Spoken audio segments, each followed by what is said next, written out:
Hey again, it's Christina from Sunshine and Flora. So we are in the last few days of 2022, so I thought that this would be the perfect time to film this year's garden recap. Now 2022 was my second official year growing cut flowers that I sold. I sold at our local farmer's market, I took special orders, and then this year I also had a florist that I sold to, which was really exciting. So in my 2023 plan, I actually am growing more flowers specifically to hopefully sell to her. So that's really exciting. So I just wanted to go over how 2022 went, kind of the rundown of what I all accomplished, things I changed from 2021, and looking back on this last year, and then also looking back at my first year, which was 2021. I definitely changed a lot in the garden. I learned so much more. I sold so much more, which is always the goal. So it's just a fun time to reflect and look back, and then also look ahead and plan for 2023. So this year at the beginning of the year in January, I started right off the bat, I jumped in with the Flora online course. And yes, it was a huge investment, but it was totally worth it. The big course catalog and the growing guide I reference all the time. And as a member of the Flora online course, you have lifetime membership. So this year, when the course comes out again and everyone is taking it, I can dive right in and retake it all again and, watch whatever videos I want and kind of relearn and refamiliarize myself with it. So it was totally worth it, and I think that was one of the reasons that my gardening changed so much, because I learned so much in that course. So that started in January, and if I remember right, it was a 6-week course, so that would have taken me January into February. And then January was also when I did my first seed starting of the year. So way back on January 5th, I started my Lisianthus. And if you've ever grown Lisianthus, you know it is the slowest growing flower, but totally worth it if you get blooms. This year, I definitely had better luck with Lisianthus than the first year. And so I'm growing even more varieties for 2023, which I am really excited about. Last year, or I keep thinking last year, but we're still in this current year. In 2022, I grew 10 varieties, and not all of them, fully produced. I changed how I did the seed starting, so that is evolving, and I'm changing it even a little more for 2023, which I will do a video on, but it's always fun to, learn and improve. So Lisianthus, I definitely have room for improvement. Now the next seed starting I did was not until a month later, which was on February 3rd, and that was the winter sowing that I did for the year. And if you're not familiar with the winter sowing, a lot of people do it with milk jugs, which is how I do it. Basically, you put your soil in there, you put your seeds in, you seal it up, and you set it outside in the elements, and you just let them naturally start on their own. So I did Rudbeckia and Strawflower and Larkspur, and those three worked really well for me. I know I did a few other varieties too, which I cannot remember. I'd have to look back at my video, but I do know that whatever else I did not work. So this year I'm trying the same three varieties, and then I'm going to try some new ones, possibly Buplurum or Leia, and just try to see what else works for me that way. So then on February 9th, I started some dahlias from seed. I also took 2 dahlia tubers and put them in soil to let them sprout early to take for cuttings. And that was a really fun experiment, and that did work well. Then I have on February 11th, I started some phlox in stock. And on February 13th, I started all of my snapdragons. Now, snapdragons is a big main crop for me for my early spring blooms. I'm growing even more this next year in my hoop house. So mid-February is the perfect time for me to start those. And then the last thing that I did in February was I started pre-sprouting my ranunculus, which that is definitely on the list for this year. I don't even know how many ranunculus I started last year, but this year, or this next year in 2023, I think I have at least 1,000 corms, which just seems like a lot, but now that I have a hoop house, I need to fill it. So one whole row I think will be all ranunculus, which will be so fun. Okay, so this brings me to March, which in zone 5A is when I do a majority of my seed starting. So I'm not gonna go through this day by day, but here's a few of the main varieties that I started in March that I mainly use in my garden. The first part, I started my feverfew, my ageratum, my yarrow, which those are all cool flowers. And so as I get further down the list when I talk about planting, you'll see that those are some of the first ones that I planted out. I also started petunias in mid-March, which I used for my planters in front of my business and in ground around the landscaping at my house, which worked fantastic. I started bupleurum in March. Then the very end of March, I did my amaranth, marigolds, gomphrena, lots of celosia, lots of statice, and more rudbeckia. I also started all of our vegetables for our home garden the end of March. And then I started a couple trays of zinnias on March 30th. Now, zinnias is something that I had never started inside in trays before. It actually worked really well. I'm so used to just direct sowing them in the ground because in our climate, they start so fast in ground. And I did direct sow a lot of them, but half of them I started in trays. It worked really well. I was able to get blooms a little sooner. So I think I'm going to do that same thing again this year. So now we're on to April, which is when I started planting out in the garden. And actually on April 1st is when I planted out my ranunculus in the garden. And those are the corms that I started pre-sprouting all the way back in the end of February.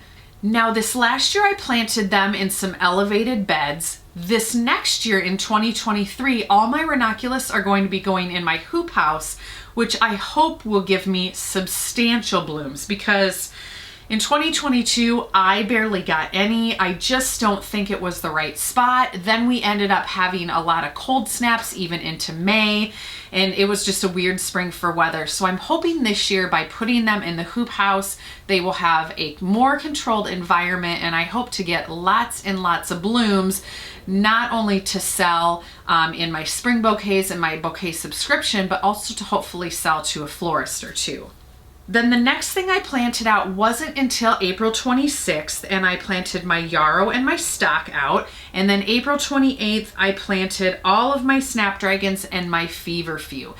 And the one major change that I made this last year in planting was using landscape fabric. I put down 6 foot wide landscape fabric. I used the DeWitt brand. It worked amazing. I came up with a process to burn the holes in the landscape fabric. It really cut down on the weed pressure and it helped with my spacing of the plants. And I don't think I will ever go back to not using the landscape fabric. It was absolutely awesome. So now we're on to May, and that is when all of the rest of my planting happened in the garden. On May 10th, I planted out my bupleurum and my basil. May 11th, my lisianthus went out, and then towards the end of May was when I planted all the rest of my flowers like my statice, rudbeckia. I added some more perennials to my garden. I planted the zinnias and celosia. And then on May 30th, which would have been Memorial Day weekend, I did a bunch of direct sowing in the garden. So I direct sowed a couple more rows of zinnias. I direct sowed some cress, and then I did my first direct sow planting of sunflowers. And then I also planted all of my pumpkins for the year, which I think I had either 22 or 24 hills of pumpkins, and these were all small to medium specialty sized pumpkins. And these were all specifically planted for the big end of the year market that I did in September. And I will get to, when I get to the September part, I will tell you how that all did. But that was probably one of the best things that I did of the year, was planting all of those unique pumpkin varieties to specifically sell at that market. So we will get to that. Also in May, I had all of my tulip sales. Now in 2021, the first farmer's market that I did was July 1st. And so I did not have any cut flower sales until July 1st of that year. So this year I have written down, I had tulip sales from May 11th to May 25th. So that is almost 2 months earlier than the previous year.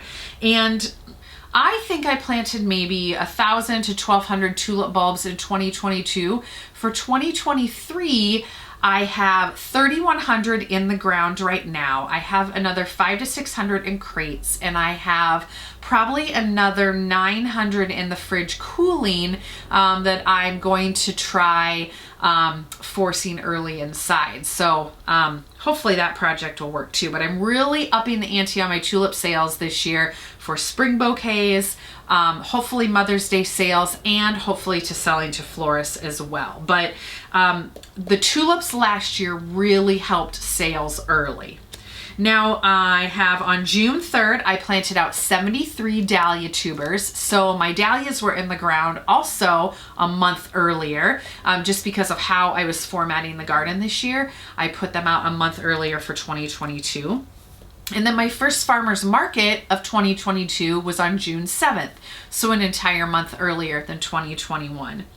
And the first market I did was our local market here in town. I live in a small town in Northwest Iowa, and we have a farmer's market every Tuesday from 4:30 to 6:30 right downtown.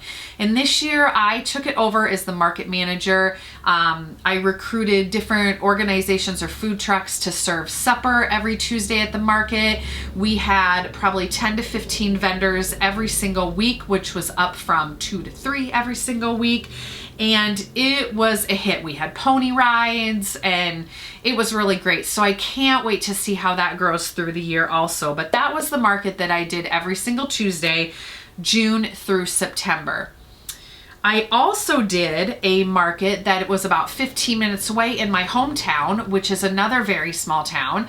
Their market is on Thursdays, and so I did 3 of those throughout the summer. In addition to the markets, I delivered some flowers to a local bakery, which is about 25 minutes to a half an hour away.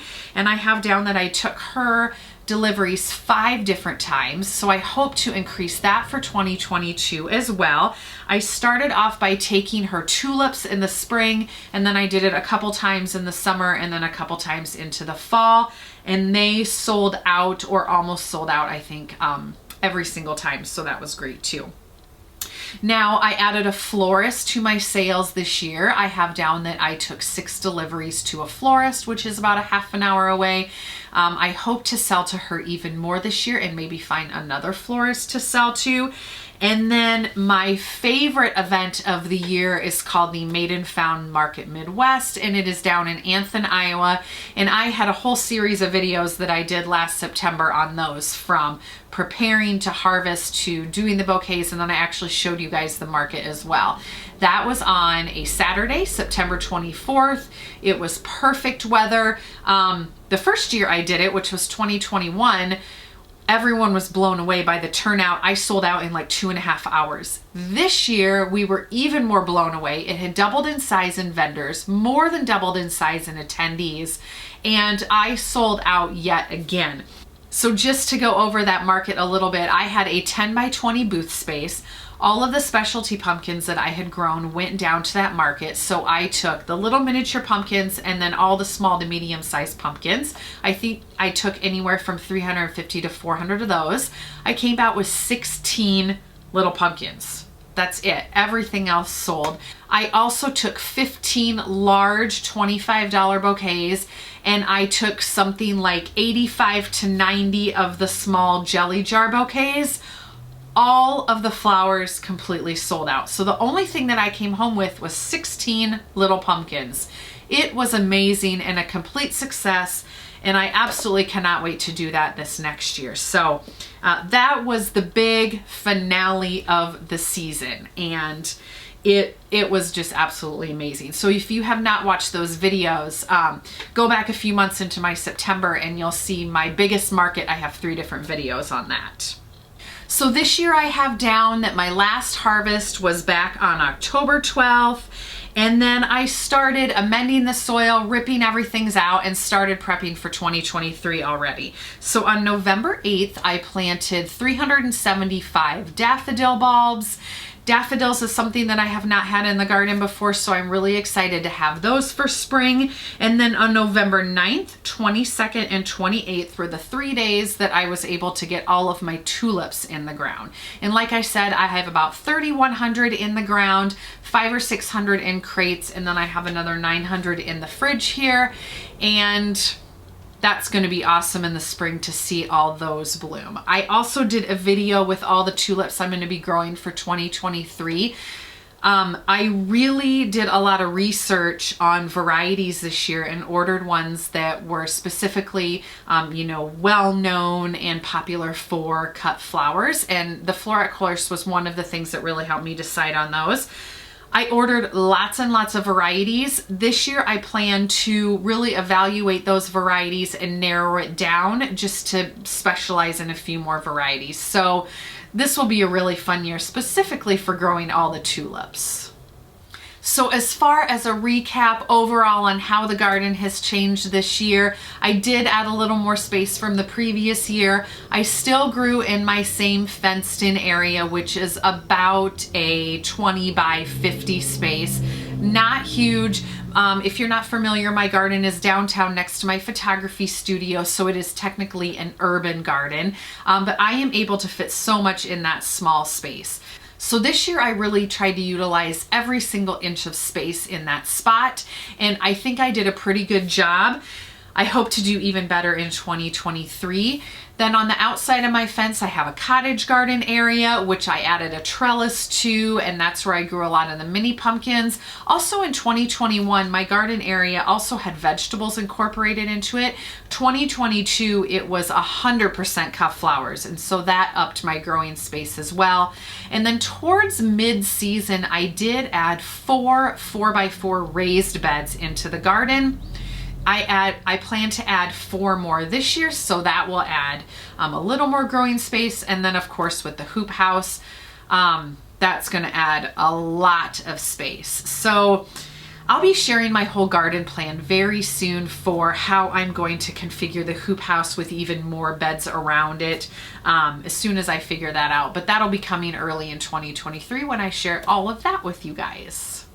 So anyway, that's going to do it for this video. I hope you guys enjoyed seeing just a quick recap of the 2022 garden season. Stay tuned for a lot more in 2023. Soon I will be sharing my garden plan for 2023. I will be sharing my top 10 favorite cut flowers, and also a few key things that I learned in my second year cut flower farming. And also I'll be starting my Lysianthus soon, so I'll make sure to share that with you guys too. So stay tuned. We'll see you soon.